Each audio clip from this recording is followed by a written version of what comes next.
Welcome, everybody, to another episode of The Men's Room. Today, we're joined with Linda, the transformational re-engineer of life, myself, the bearded wordsmith, and our special guest, Neville. He's the transition specialist, counseling therapist, and a coach, helping people go from one place into another. Is there anything you'd like to touch upon here, Linda? Oh, yes, you're waiting on me.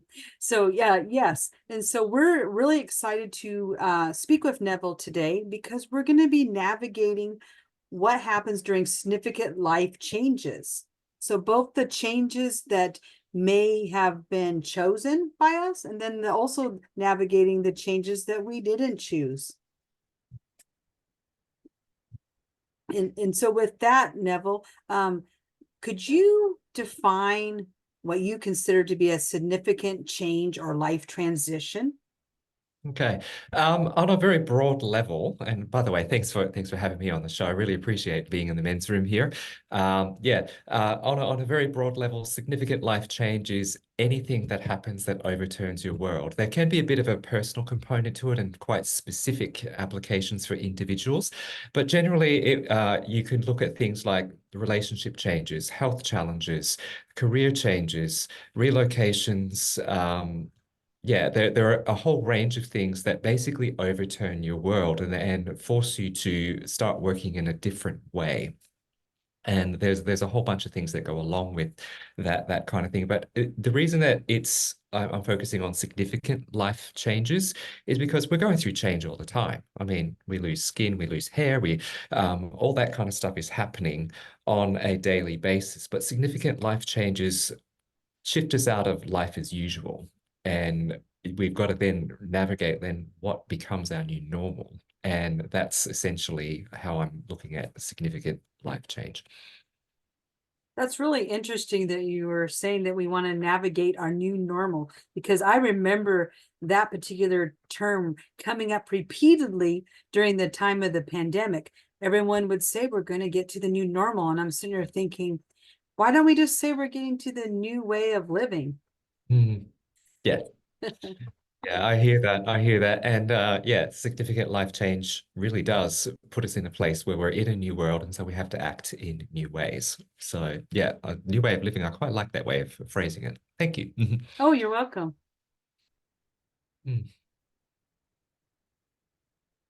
And where I'd like to go from here is really what drew you into the topic of really wanting to dive in and help people navigate significant life transitions or life changes, because you're right, the significant part of that is that we're always going through changes all the time. And so when you choose to tackle the significant ones, those are the ones that are life altering in many ways. And not everyone wants to go through those transitions, but because of we're humans, we're going to, part of life is that lived experience. Yep. So your question was how did I end up working with people? Yeah, what drew you to this particular line? Because it's very challenging. Yeah, I mean, for me, it was just a realization of my own journey of working through some significant life transitions of my own.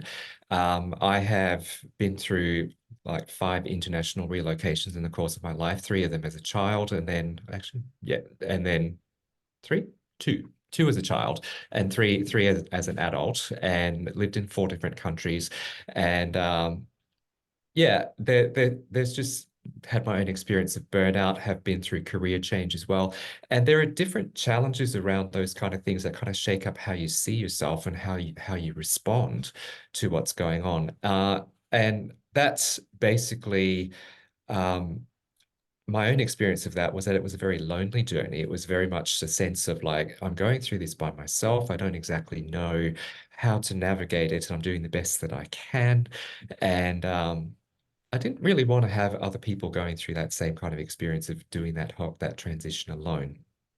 So that kind of piqued my interest, having the opportunity to reflect on my own experience, but also then having some understanding through my qualifications and my training as to why we respond to significant life change the way that we do.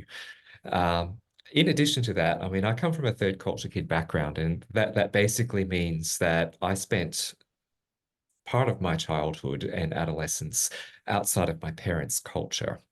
And that had some significant impact on how I see myself, what kind of how I feel connected, and all of that kind of stuff. So I've been very, very aware of lots of different ways of doing things because I've lived in lots of different places, and realizing that things can be done in different ways. And so I've been very curious about people's stories and very curious about how people deal with stuff and the journeys that people walk. And it seems like somewhere along the line, I developed this capacity to just be able to listen to people and to hear what they had to say. And that sort of opened up a doorway for me to consider the possibility of like moving more towards into a therapy space and working with people who are struggling, because it seems like people that are struggling will talk to me. And that was something that was a bit of a surprise, but seemed to become quite naturally as well. That's So, really yeah. interesting that you say that it's the people that are struggling that can come to you. Because what I'm hearing, or what I heard you say, is the fact that because you want to like come in to a place where you once were, like, so you were that lonely person or that person that really struggled. Well, you want to show up for these new people in a way that maybe you didn't have. And so there's this desire, I didn't have this, so therefore I'm going to be that resource, that coach to people that really need this. That's what I'm hearing. Yep. And yeah, so basically the kind of the mantra that comes through with me is that you don't have to walk life alone.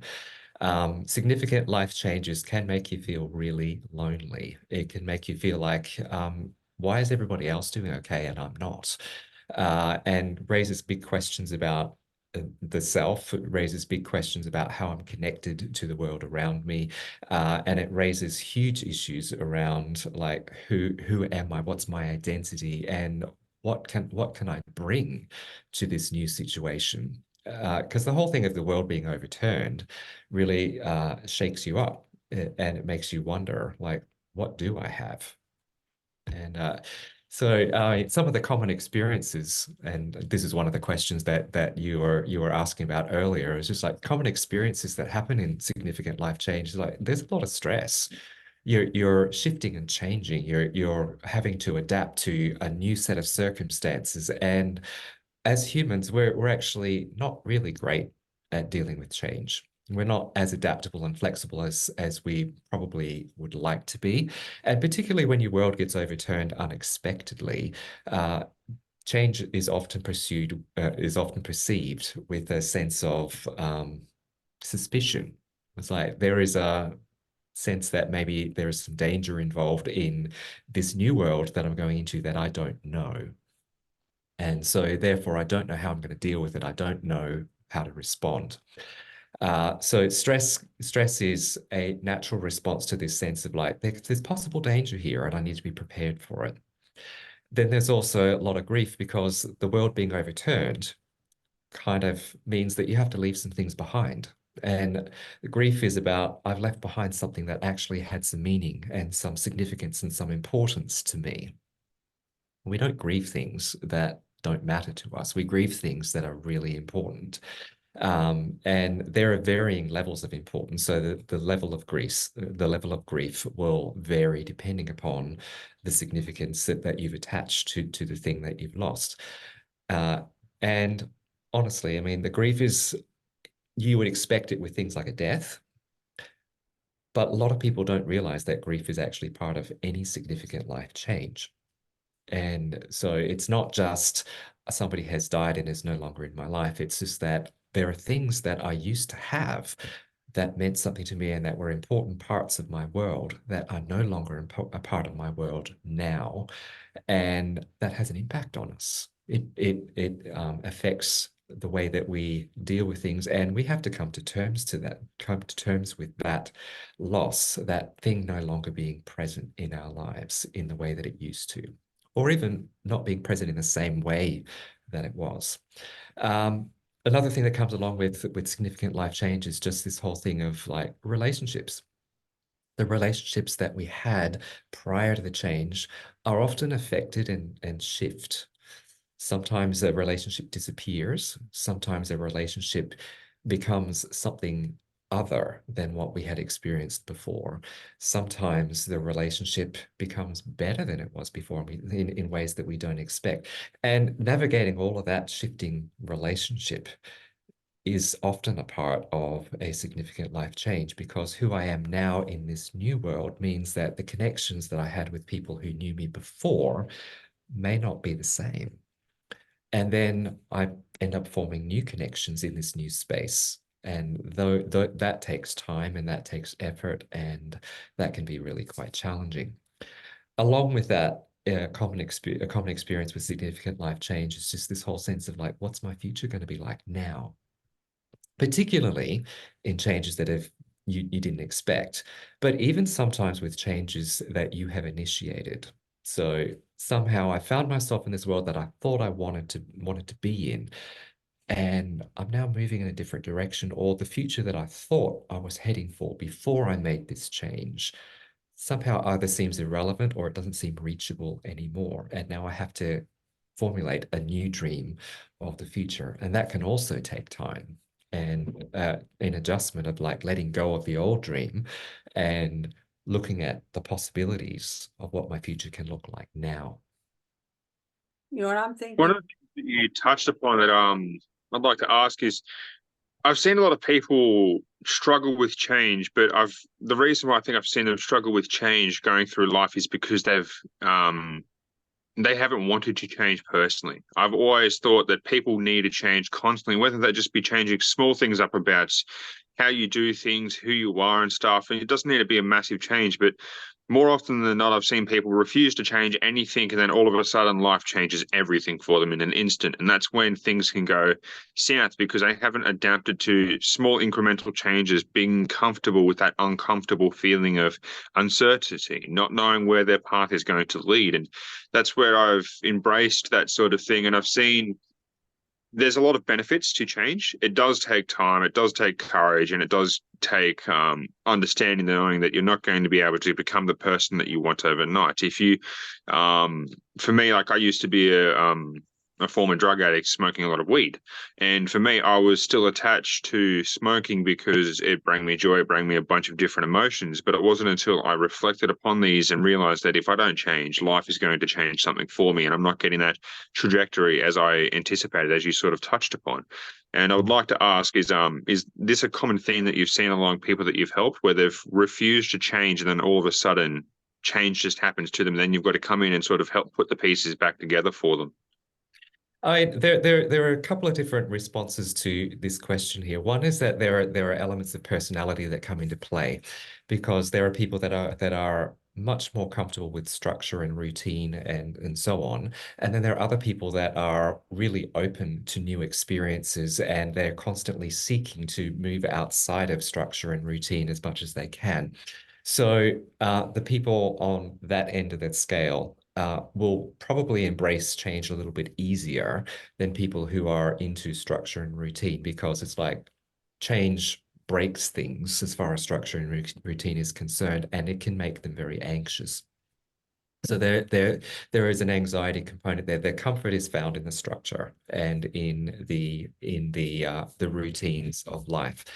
And so when significant life change comes along, it interrupts it all. It interrupts all of that kind of lovely, I know what's here and I know what's familiar. Now, all of us carry that to some degree, but people who particularly like their structure and their routine, they'll feel that more. And the self-awareness of that will actually be really helpful, because as you said, some people, they don't want to make change. They don't like change. They don't feel comfortable with change. And recognizing that part of that reason might be about, I like structure and I like routine, will help them to work out, like, when change does happen, and it will, I need to be aware that my structure and routine is going to get interrupted, and I will feel anxious about not having that structure. And one of the things that's going to be most helpful for me is to reestablish new forms of structure and routine in this new space that are going to look different. that may not make it necessarily easier to go through that process, but recognizing that I'm a structure person and that's important to me and I need that for me to feel like I'm doing okay can be a really helpful thing in then learning how to manage a significant life change when it happens. Now, if structure's not your thing and so on, it's like that doesn't mean that you'll necessarily handle significant life change well. It just means that you've got some skill in being able to flex and adapt a little bit more easily in that kind of a space. You might have some other things that go on there. With significant life transition, there are a whole bunch of emotions that get thrown up there. So can include things like I'm feeling really angry. I'm feeling really sad. I'm feeling very anxious. I'm feeling very lonely and isolated. I'm feeling quite in limbo and stuck.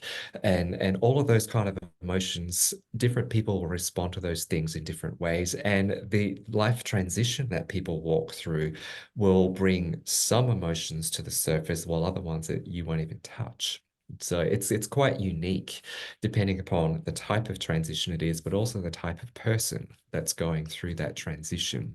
So so yeah, to kind of say like it's just about choice and choosing to change.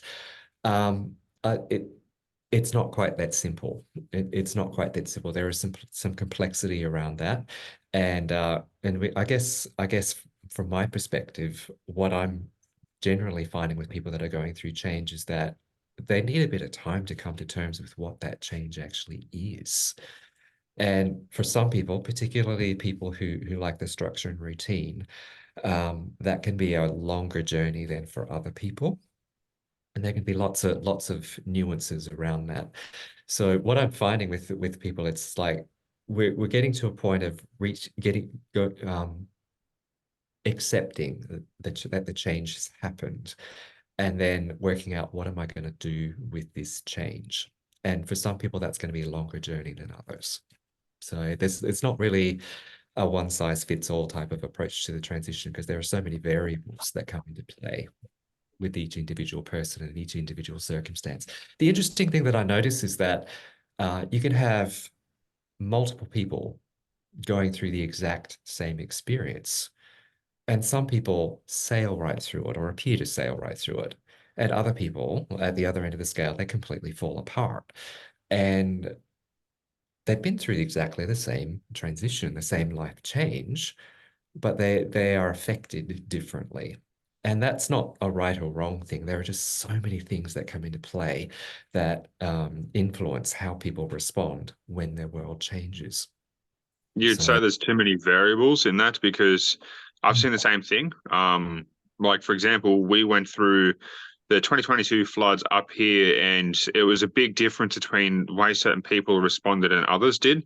Some people became 10 times more of a stronger person mentally because of what's happened up here, because they had the mindset or a sort of mentality before the floods happened that allowed them to adapt quickly to that sudden change. Even though there was grief and there was sorrow, they were able to segment and process things over a longer time frame, opposed to other people where that event just happened and now their entire world shifted. They don't know how to put things together. They don't know how to plan. And that's where I sort of seen a lot of things unravel, a lot of people yep. committing self-harm and things like this. And it was a very sad time up here because people didn't know where to go. Their entire life was shaken up. Generations of families were just gone in an instant because they just weren't expecting such a major event. And that's where I sort of say, if you don't decide to change slowly, life will change for you.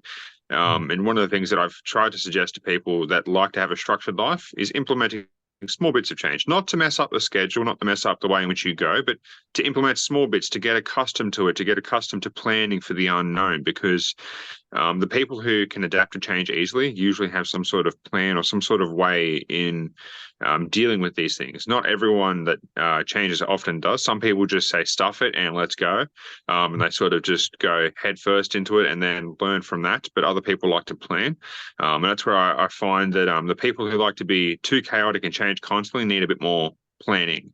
They need a bit more structure about them, and it's finding that happy medium between having structure but also embracing change. And one thing I was going to like to ask you is, when dealing with family members passing away or relatives passing away, what's the best way in which to mitigate that sort of changing time within yourself, and to come to terms with what's happened? Because everyone does experience death differently, and it hits differently depending on the relationship in which you had with that person and a bunch of different factors. But what's been some of the best advice you've been able to provide to people that have passed on? People who are experiencing a bereavement or a death, as you said, there are so many factors that come into play around their relationship that they had with that person that's no longer in their life physically.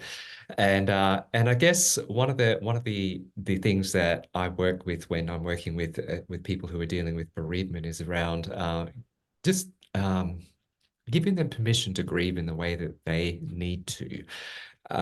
There are social conventions that we have out there that says that if you experience a death, you must respond in this particular way and in this particular time frame, and then you need to be done with it and get on with life.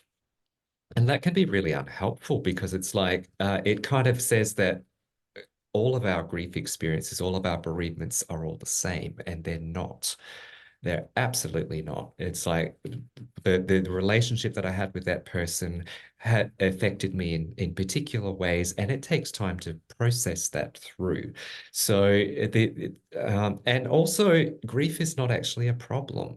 And that's one of the things that I kind of get concerned about at times. Is like people sit there and go, it's like, I'm going through a grief process and I need to get through it as quickly as possible, because it feels uncomfortable, and therefore, because it feels uncomfortable, it feels like it's wrong and I shouldn't be like this.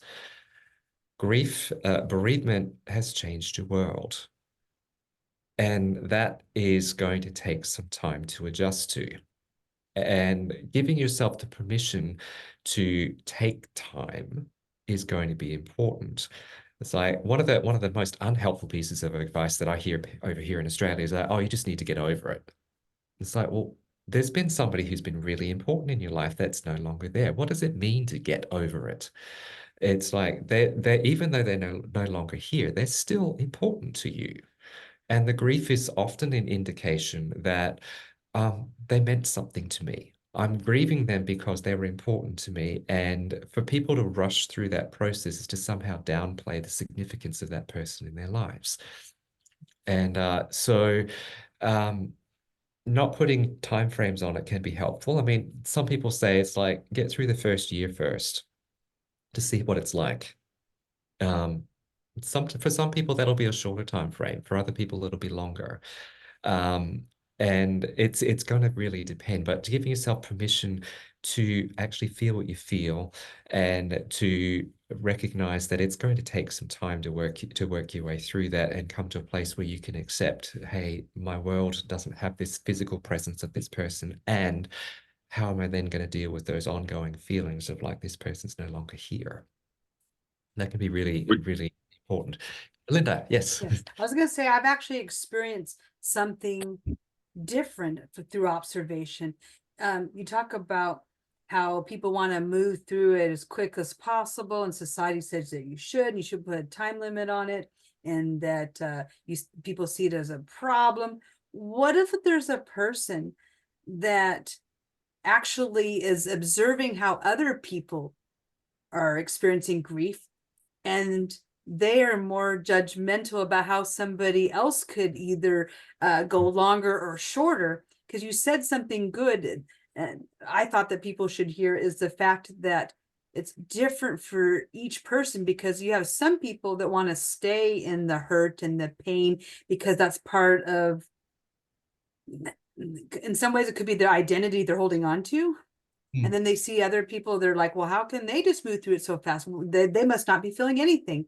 And so they're both right. one person might move through it quicker and faster. Another person might need to stay in that other place. And I've seen it play out that that is the person that was grieving that was having harder time with everybody else, how they were presenting their grief. And so it's like, how do you mitigate that one when the person that is experiencing the grief is starting to in some ways affect all the other people around them in Yeah. a not so good way? Okay. Now, I just want to throw in just a concept to backtrack a little bit before we answer that question. There's this concept out there called different styles of grieving. Mhm. And I mean, some of them are cultural influences and some of them are personality influence. But essentially, the whole thing of like the grieving styles is that there's a continuum of response to grief. At the one end of the scale, there is the intuitive griever, and the intuitive griever is the one that sits there and connects a lot with the emotion. They're in the now with this is how I'm feeling right now. There might be lots of tears and lots of expression of the grief, and that's part of their processing style of working through their grieving. So, and that is dramatized in our world. I mean, a lot of the movies will sit there and say the stereotypical grief response is the intuitive one, like tears, being very upset, a lot of emotion, and can be quite dramatic, which makes for good movies. And yet it kind of discounts the other end of the scale. The other end of the scale is the instrumental griever. And the instrumental griever, what they do to process their grief is very much more internal. It's not external. They're not putting a lot of emotion out there. And they can come across from the outside as being quite cold and unaffected. And often they're not. They just don't express it in the same way that an intuitive griever does. An instrumental griever is one who kind of wants to do something to express their grief, not to sit there and express their emotion. They want to actually have some kind of activity that will actually help them to work through their grief. So they might do things like they might plant a garden, they might plant a tree, they might go and build something, they might write something, they might be the person that goes and organizes all of the funeral details and so on. And the way that they express their grief is through the things that they do to do that. That doesn't mean that they don't have moments where they experience the emotions and the feelings. They just may not express it in a way that other people recognize. And so most of us kind of sit somewhere in between. It was interesting for me, and my mother died back in 2017. And I was kind of the part of what was going on for me is that I was the only one of my siblings that was able to be there with my parents when my mother died. So I was suddenly caught in the middle of all of these preparations for a memorial service and working through that kind of stuff. So my grief at the time had to be shelved a bit. And so I was sitting there like helping to write a eulogy, helping to organize the details of what the memorial service were going to be, helping my dad working out the cremation details for my mother and all of that kind of stuff. And so there were lots of tasks that were involved in that particular moment. And it was not until later that I actually had a chance to sit there with the emotions that I was actually feeling around the grief. And I was at least aware enough to know that, okay, I don't have the leisure and the luxury to actually indulge in the grief feelings at this particular moment in time. There are too many things to do. There were some interesting family dynamics that were going on that needed to be managed. And while I didn't have to manage them, I was aware of them and I was having to work with different ones to get them to talk to each other to sort some things out and stuff like that. So yeah, so the grief for me didn't start to hit until quite a few months later. And I mean, on top of that, I had another transition because my wife and I had decided to relocate to be down closer to my parents. And we weren't able to do that before my mother died. And so here it is, my mother died, and then within 2 months we had moved. And so we're getting reestablished in a new area. So there were multiple layers of transition that were going on for me at that particular moment in time. So there was, what am I actually grieving? I'm grieving my mother. I'm grieving the loss of the location. I'm grieving at that stage. I'd set my business aside and was going back to employment. So I was kind of grieving that too. We didn't actually have a house. So we were kind of grieving the house that we left behind, and then also being uncertain about what was the house, where were we going to live, and we were staying with my dad at that particular point in time. So there were huge amounts of things that were all compounding all at the one time. And not a great situation, but I realized that my grief was going to turn up at some particular point in time. I didn't quite know exactly when. And I was expecting it around anniversaries, like my mother's birthday. I was expecting it around their wedding anniversary. I was expecting it around Mother's Day. I was expecting it around some of those big public events that you kind of expect there'd be something. And I didn't get it then. I actually got it at odd times that threw me. And what ended up happening for me was that there were moments where it was just like, I'm feeling really sad.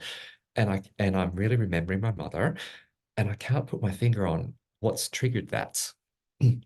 And what ended up happening for me was that leading up to my mother becoming very unwell, she started having hospitalizations and heart issues and so on. And there had been so much going on for the 18 months leading up to her death around she's not doing well. She's in hospital again. She's out of hospital. Now she's back in again. And now she's out again. Now she's back in again. And now she's going for open heart surgery. And we don't know if she's going to make it through that. She made it through that. And it was just like this roller coaster that had been going up and down.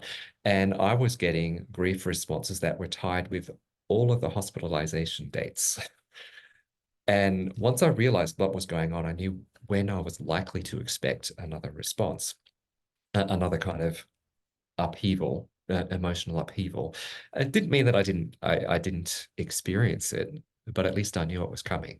And I knew that, hey, there's a good chance that I will feel something at this point, so I can make some space in the lead up to this to say, okay, what am I going to do? And I'm likely to be experiencing something here. So what do I actually need? And that was an interesting experience for me because it didn't tie with anything that would have made sense to anybody else. But it I did. appreciate like what you're talking to about having the multiple transitions. So I was going to ask, I can't think of a time where there usually isn't more than one. And so they tend to compound. And I also appreciate the fact that you said that you were expecting on certain milestones to feel a certain way, and it wasn't aligned that way. It was these other things. And, I can relate personally to a death that happened in my family, and I had to keep everything together. And so normally I'm a very expressive person. I want to be with people and go through things, but I was having to hold everything all together. And in the case that I had, it was my father. He was sick with cancer. And so what you're talking about of in and out, and then things happening, it's like I had already grieved for those 4 or 5 years long before it even happened. And then when it happened, then it was a matter of I needed to keep the family moving, both my nuclear family and then my extended family with my sisters and mother.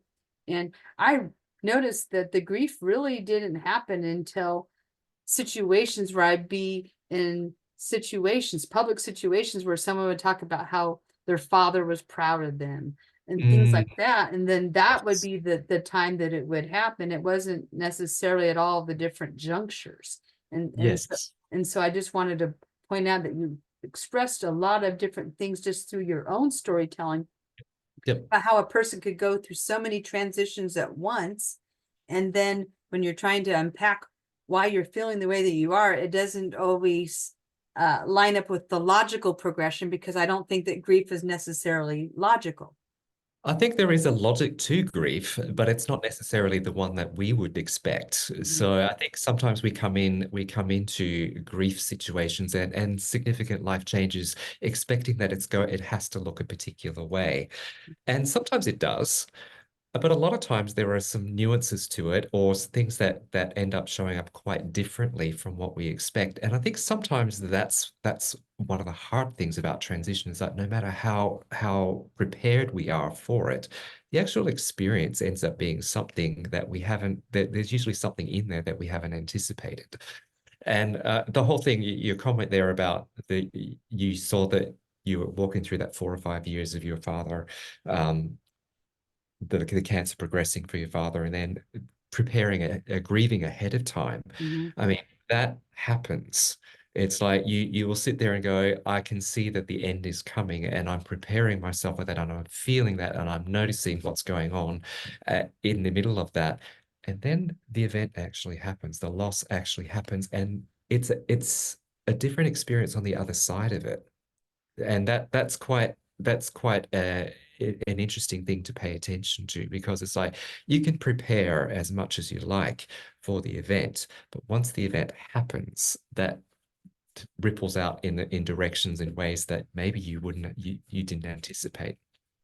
I mean, I had last year, one of my brothers unexpectedly passed away, and it was very unexpected. Nobody saw it coming at all. And my sister-in-law, who lives in the US, decided that she was going to come out to Australia and visit the family here in Australia. And I ended up just having a conversation with her before she came, to say, I don't know. I don't even know how I'm going to respond when I see you, because every time I've seen you in the past, it's always been you and my brother. And now this is just you. And I don't know what that's going to be like for me. And it was interesting to even say that, because sometimes it feels like it's a taboo. No, you don't mention that. Don't talk about that, because that's going to make the other person really uncomfortable. But it's just kind of like, well, this is my reality. This is my grief too. And I didn't want her to suddenly feel like my response to seeing her was going to be about her. It wasn't. It was about me reconnecting with the grief. And I didn't know what that was going to look like, because I hadn't experienced that before. So, and I mean, as it turned out, it was like, it was fine. It was, I didn't have any kind of dramatic kind of response to it. And there was just this awareness that, hey, we're united here in a common loss, which was lovely. It was actually a really, really good experience in the end, but I didn't know how I was going to respond. I had no idea. It's like it could go in many different ways, and I mean, I couldn't predict. I've got a quick question for you. With dealing with grief, what's your best suggestion for someone going through that process? Would it be to, because I know you would have been able to deal with some of these different types of grief with your background, with what you do and what you have access to, but for someone who's just out there living their everyday life, would it be best for them to go through someone like you that's able to put things in perspective, or help them giving coping mechanisms to help with that grief process and help with that time when they're just not all mentally there? Because we all, as you said, deal with grief in different ways, and it is a tough situation. I've had really good mates of mine just do horrendous things to themselves because they've had a family member pass away, or they've had something happen in their life, and they don't know where to turn. They don't know who to talk to. And that's where I always sort of say to approach counseling or approach different types of therapy, because it does help. But there's a big stigma behind, especially with males that I've seen in my life, approaching that sort of thing, because it's sort of shunned upon. Where I came from, no males ever talked about their emotions. They just dealt with it. They just, as you sort of said, get over it. And that's the thing. It's the typical Australian response to everything. And you can get over it for only so much. It's not until you probably pick up an item of family members and it takes you back to the whole experience and puts you through that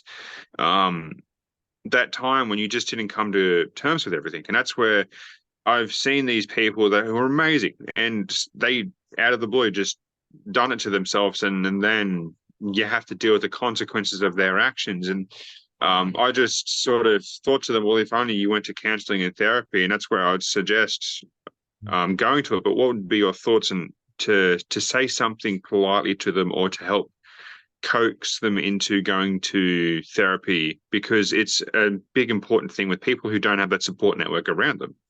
Yep. Okay. And there are a couple of things I just want to highlight, just even with the question there. It's just like one is that the energy in which we approach people who are going through a grief process is we need to monitor ourselves. It's like, why am I encouraging people to go and reach out for help? Is it genuinely about me wanting to support them, or is it because I'm really uncomfortable with where they're at? And if it's the latter, if it's my discomfort that's leading that, what that's going to communicate without you even necessarily saying it outright is that you're a problem, you need to go and get help, which it kind of amplifies the stigma. Oh, something's wrong with me. Okay. Um, so my advice is that if you're noticing somebody that's not doing well, it's like, first of all, um, just come alongside them.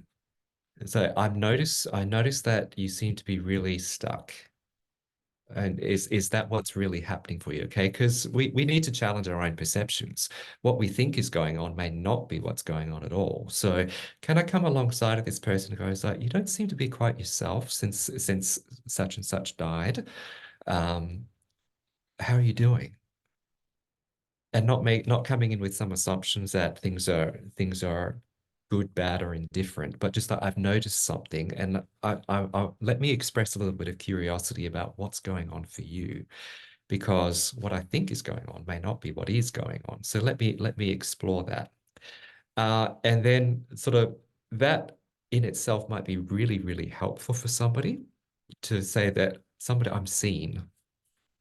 One of the challenges around significant life change and grief in particular is that the loneliness. I'm going through this by myself, and there is an element of truth to that, because the way that we experience a loss or a significant life change will be quite unique to us. So it's kind of unrealistic to expect anybody else to understand your experience 100%.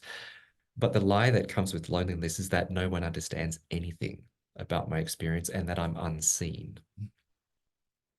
So if you're supporting somebody or you're noticing somebody in your network that is not doing so well, just coming alongside them and acknowledging, hey, you seem to be not in a great place at the moment. Are you okay? Can open up a door to say, hey, somebody sees me. Maybe I can open up a little bit. And if you know a little bit about the circumstances that they are wrestling with, you can actually gently and be really careful about that. It's like, how are you doing with this loss? How are you doing with this loss? And notice that I'm not saying it's like, are you doing okay? It's not, are you doing well, or are you unwell with that? It's like, how are you doing it? Just get them to kind of describe it for themselves. They will let you know if they feel like they're not coping. And if they trust you, they will be able to tell you that. But they need to know that you're actually genuinely concerned and that you're not just trying to fix them. And that's one of the things that needs to be really we need to watch ourselves and how we present to the people who are hurting, because they are hurting. They're wounded. Something is gone from their life and there's a hole there, and it's painful. So, we have to watch how we approach people. I have this process that's called the reverse ice process, which is not just about grief, but just about if you've got somebody that thinks might benefit from some professional support or so on, don't go in and say, I think you need counseling, because that's going to put their back up straight away. So, oh, you think I've got a problem? I'm not going to go for that. I don't want to accept that. Okay. So what we actually want to do, we don't want to turn them to ice and turn them off from the possibility of getting support. What we want to do is we want to actually get them to think about, what do I actually need right now? So using the words ice in reverse, I want you to, this is what I encourage people to do. The E stands for engagement and empathy. So coming alongside and letting people know what you see and that you are concerned about how they're doing. That's part of that engagement process, and just letting them know that you're there as as a level of support. Okay, you may not be able to offer much, but don't underestimate your presence. When somebody's hurting, having somebody that notices and that is not going to shy away from them in their pain speaks volumes. And it can be such a comfort. It can be such a comfort that somebody gets it, or even if they don't get it, they're not turned off by it and they're prepared to stand with you in that space. Okay, so that's the E in the reverse ice. The C is about expressing curiosity. How are you handling things? What's helping? What's not helping? What have you tried? What have you not tried? What are the things? What are the things that are that you actually need right now? And sometimes people don't have an answer for that question, but it's worth even asking that. Just like, okay, and accepting that they don't know. I mean, I remember one of the life transitions that I was going through. It was just like I had just this horrendous year, and I had somebody that said to me, "It's like, how can I support you?" And I was just like, "I don't even know. I don't even know what you can do." And it felt like, yeah, it was lovely that you were offering that you wanted to support, but that was just too much for me to even think about at the time. It was just like, I don't know what I need. And it's just like, and don't put pressure on people at that point to come up with an answer, but to even get them to even ask the question is to getting them to start to engage with that. What do I need right now? They may not have an answer straight away, but they might have something later. And in that curiosity space, you can then slide into the I. So engagement and empathy as the E. Curiosity is your C, curiosity and conversation, if the person is up for it, and they may not be. It might not be a good time for them to talk, depending upon how they're being hit by the emotions of what's going on. Okay. If it seems appropriate, you then go to the I, which is the invitation. And I'm using that term intentionally. You're inviting people to consider a possibility. It's not you must do this, but it would be, and you're couching it in very tentative terms. It's like, have you thought about going and talking to a counselor? And they might say no. And depending upon how they respond to that, they may not, you might get the sense that they don't want to explore that. But what you've done is you've just planted a seed. You've planted a seed, and that may be all that you're able to do at that particular point in time. So you've planted a seed, and based on their response, it will determine as to whether or not you take it any further. So you're trying to be really respectful to where they're at. We're working with their responses, not what you think should be happening at this particular point in time, but where they are at and what they believe that they can handle. So, so this whole thing, but they need to know that you're there for them. That's got to be the foundation. If they're not convinced that you're there for them and if they have this perception that you're just trying to fix them, that's going to be one of the key ways to shut down the whole conversation and to generate resistance to anything that you might suggest. So they have to make their choices. You can't make it for them. You can alert them to some possibilities if they're ready to hear them, but you need to take it very carefully. So you might not get past the E in the first conversation. So you might not be able to have the curiosity conversation because when you're going through significant life change and under massive stress and grieving and all of that, you're not thinking from the front of your brain.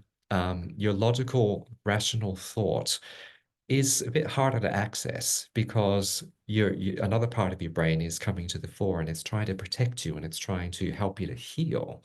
And so being able to come up with a rational conversation, and not to say that you wouldn't have a rational conversation in that space, but it takes a lot of work and a lot of energy, and you just may not have it to be able to have those kind of conversations straight away. So it's like, but if I've got somebody who is prepared to sit with me, even if we don't say anything, it's amazing what a difference that can make, because then that builds a foundation of trust that, hey, maybe this person has my best at heart and they are interested in me. They want to know how I can be supported best. If they're getting that sense, they're much more open then to hear suggestions. And if you're not married to the idea that they must make a particular decision, that will help take the pressure off. Okay. So the question is, have you considered this? So yes or no. And if they want to explore that further, then they can. But you're putting the ball in their court. You're not driving them to actually deal with it right then and there if they're not ready for that. So it's like looking at it, the invitation, I'm planting a seed. I don't know when that seed's going to germinate. It might be now, it might be in 3 weeks' time, it might be next year, it might be 5 years down the line. I don't know when, and I'm not going to sit there and hold to an actual let's get a decision now.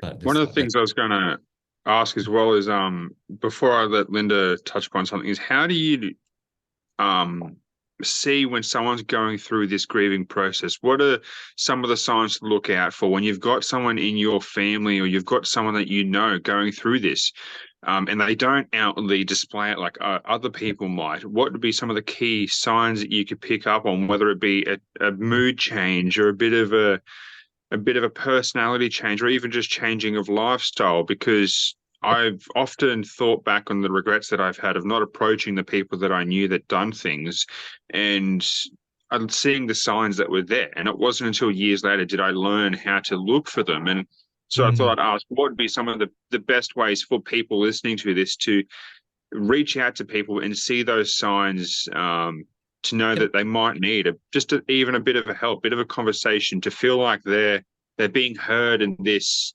troublesome time. Yeah. Great thing to pay attention to. You've hit on it right there, Mikeul. It's the whole what is this person responding the way that I'm used to seeing them respond?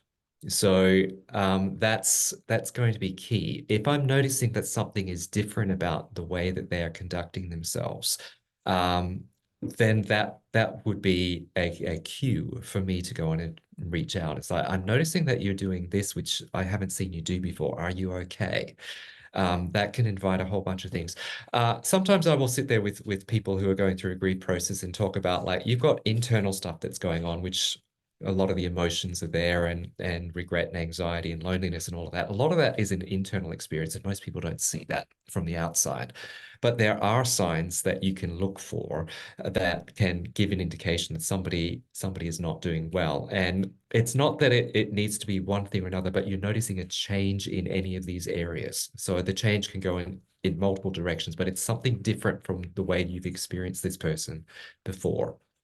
So look at things like, how are they engaging with people? If they're normally a very, very social person and suddenly they're withdrawing, that would be a sign. Or if they've usually been a quiet and reserved person and suddenly they are really engaging a lot more, that could also be a sign that something's not going well. So it could go either way. Their tolerance for things.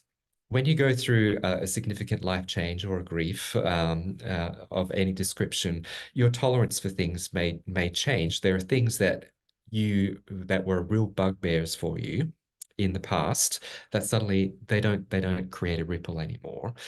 Or there are new things that come up that really irritate, that people get really, really irritated about things that they've never been irritated about before. So again, it's about the change from what you know about this person from the past. Um, People might struggle with memory. Either they're struggling to hold on to details in the short term, or they are really, really getting very, very vivid recollections of things, and which may be quite different from what they're used to experiencing. Okay, so are they having difficulty retrieving stuff? Are they retrieving stuff in a way that seems really unusual from the way you'd normally experience them? Their ability to focus might change. So for some people, their focus is just scattered. They just cannot keep their mind attached on one thing. They're sort of rotating all over the place. For other people, they will become zeroed in on particular things, and they will be extremely focused in a way that you have not seen them be before. Okay. The variety of emotions that they express may change. So somebody may have been a very emotionally expressive person and suddenly they become very bland and not much expression at all.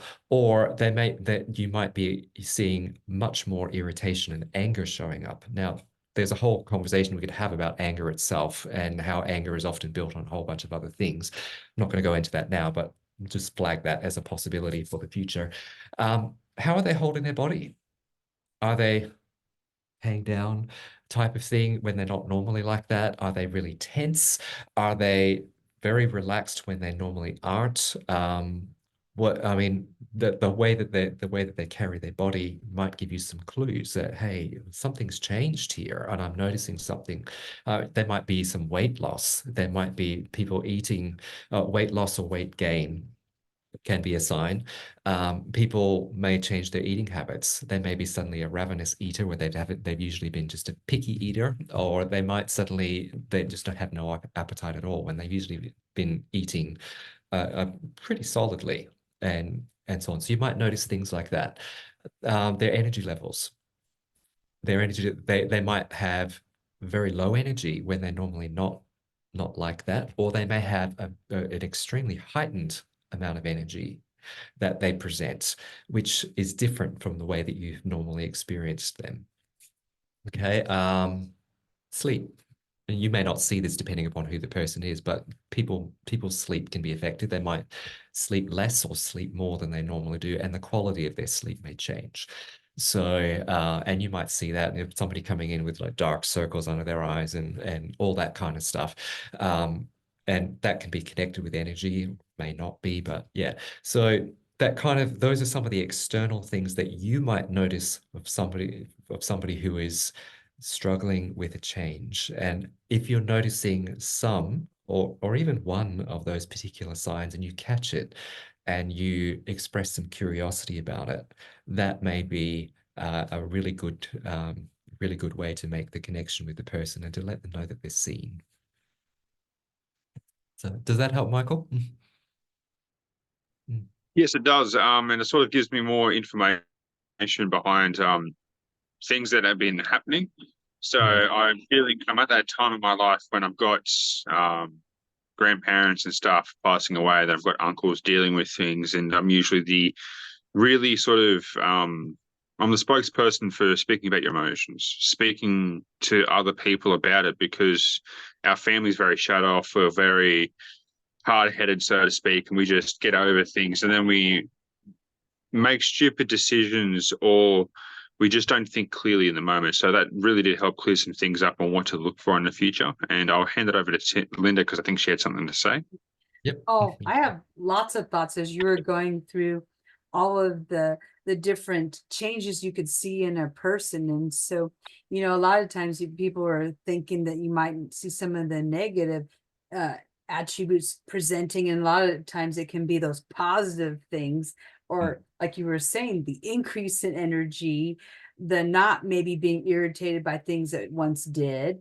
There's so many different things that can present at any one time, and it's so complex how to watch for these things. And the example that you gave for the reverse ice, I didn't realize that as a person seeing certain things presenting or not presenting, that I was actually doing that. And so I like the fact that it now has a name. And so, it's one thing to engage with a person. And a lot of people can get to that first step. And you talked about how you might not get to the curiosity, the invitation. And because that's true, because a lot of times you have to do it in pieces. You can't always do all three right in a row, although we may have a desire to do it, you can't. And that's the part that, a person could struggle with if they don't know the steps, that there might be some time in between, because it's really quick to get to that invitation, let's say, and then maybe you kind of skip the curiosity. And so then you've turned off the person. They're not going to open up. And so you go from that extreme to the seeing all the observations and not saying anything. Because, and one thing I will say about engaging, if you are not ready and willing to do the other two steps, depending on whether it's a one sit down or a multiple sit down, I think it can be a disservice to even start, because if you don't have that compassion to sit with that person, they're going to feel it right away that you're just trying to fix them, you're moving them along, you're doing it out of obligation, and that can actually be worse. It's better to have that person that can actually go in and do that. And I'm thinking of a situation in my own personal life where, you know, a lot of times we're in the hall and we're walking through and we say, how are you? Well, life transition was happening in a couple of different ways. And I said, I'm not. And the person, they stopped. Yeah. And I thought, okay, well, let's see what's going to happen here. They just gonna keep on walking. A lot of times you're like, oh, okay, yeah, fine.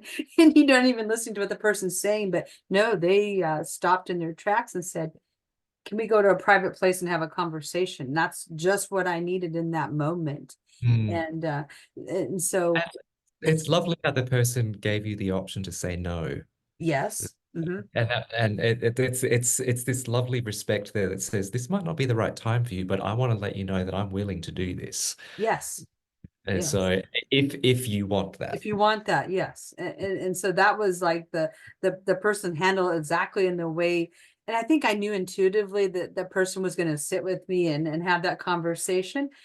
But I didn't know 100%, because a lot of times people just, you ask someone how they are and, oh, I'm fine. And people keep on walking. You could say any old thing. But the fact that I said I was not, and they actually heard me, that was, yeah, we had a very nice conversation.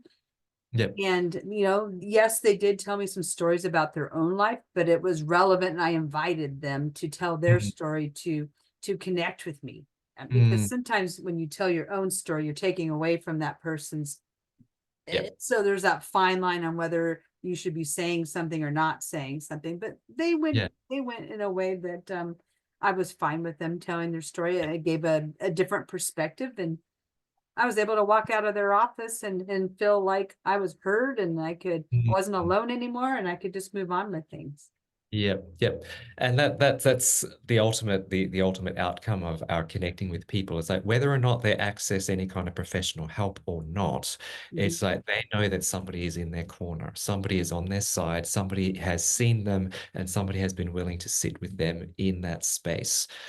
And don't underestimate the value of that. It's like the professional help is great, but ultimately people have to continue to live their lives, and it's the people around them that are supporting them that are going to be key players in how that plays out.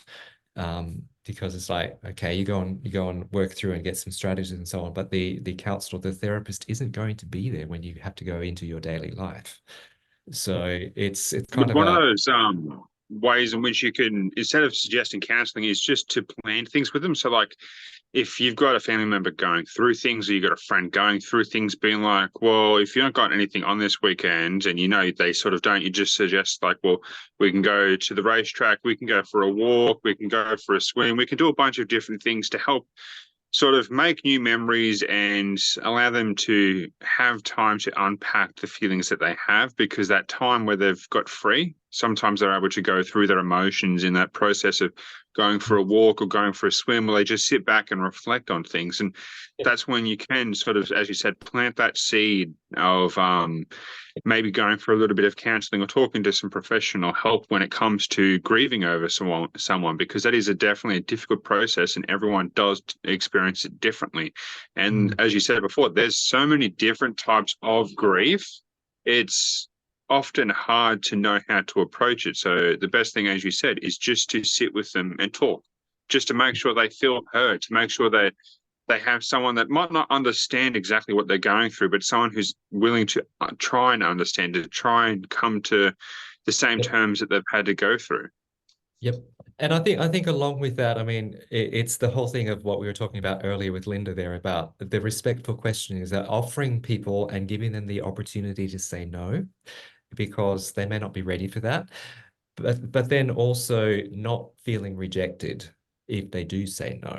So it's like, okay, it's sort of rather than saying it's they don't want to do what I asked them to do and taking personal offense at that, it's about recognizing that they may not be ready for this. Okay, I'll reach out again another time and see how they're doing, and just keeping that top of mind. It's like not taking their response as a personal rejection is going to be really, really important. So yeah, and if you are feeling rejected, there's possibly something going on for you there about I'm needing to fix this. And yeah, and I'm putting too much stock in getting a particular outcome rather than just being there to support. So that's going to be really, really important to pay attention to. Mm. Yes, checking yourself before Mm. you offer or extend. And you're right. It's not about you, it's about them. And if you're feeling like there's some kind of rejection thing going on, well, then you're probably not coming from the right place to be able to be a support to that person. And I guess if you're sitting there looking at this person might benefit from getting counseling support, the first question you might want to ask is like, why is it important for me to pursue that? As I said earlier on, it's just like, what's my actual real motivation? Am I really there to support them, or is it because I'm uncomfortable with where they are? And if the answer, if you can honestly say, I'm uncomfortable with where they are, then maybe it's you that needs the counseling and to work through what's going on for me. And so therefore, what can I do about that so I can be a better support for somebody who is in pain and going through significant life transition? Mm.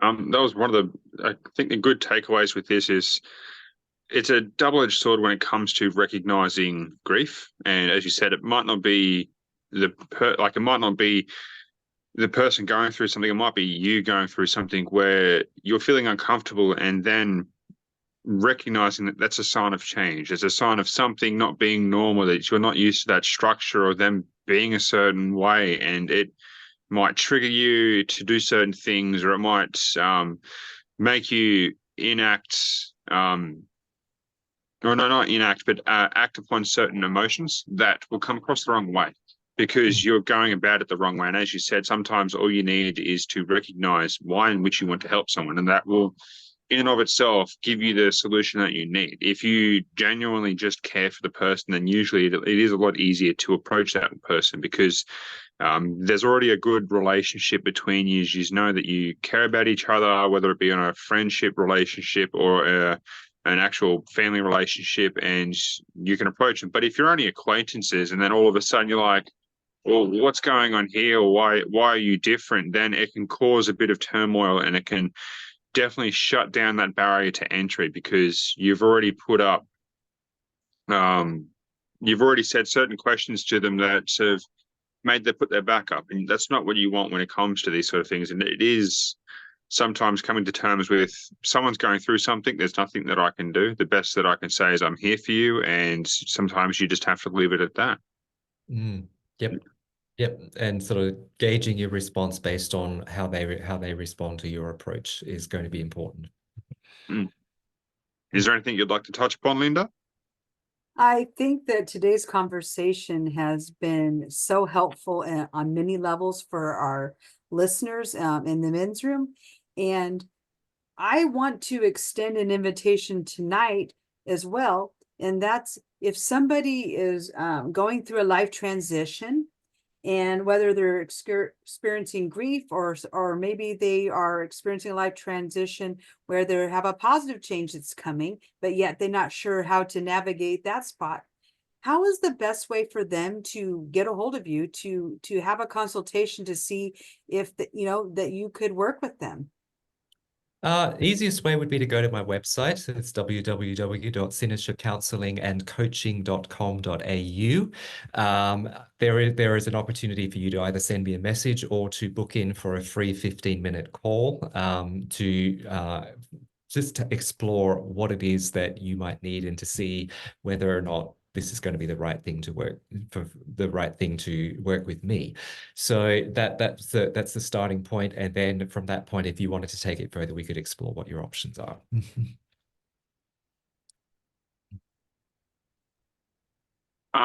Before we close it off, are there any other platforms that people can find you on, like Facebook, Twitter, Instagram? LinkedIn is probably one of the best ones to reach me on. I have a LinkedIn profile, Neville Starick. I have just created a business page there as well, which doesn't have a lot in it just yet, but it will eventually get populated. I have a Facebook group, as a Facebook business page as well. If you do, I think it's at Synertia Support. That should get you to that page, or just do a search under my business name, Synertia Counseling and Coaching. Yeah, and those are the two platforms that I use the most. I also have a YouTube channel as well. I think it's at Synertia Support. Don't quote me on that, but again, search my business name. It's under my business name, not under my own name. So, and if you like what you see on there, you can subscribe, and I will put a copy of this recording into a playlist there as well. Oh, thank you for that. This has been an absolutely insightful conversation that we've had today on a lot of different fronts, and hopefully the listeners are able to get something from this episode. So I hope everyone is well, and I look forward to future conversations with you, Neville. Thanks very much, Mikeul and Linda. Wonderful to be here. Thank you for joining us. And I want to end with one last invitation. Also, the men's room supports a men's circle. And so we meet weekly. We will also leave the information at the end of this broadcast so that you could visit themensroomshow.com and sign up for the men's circle.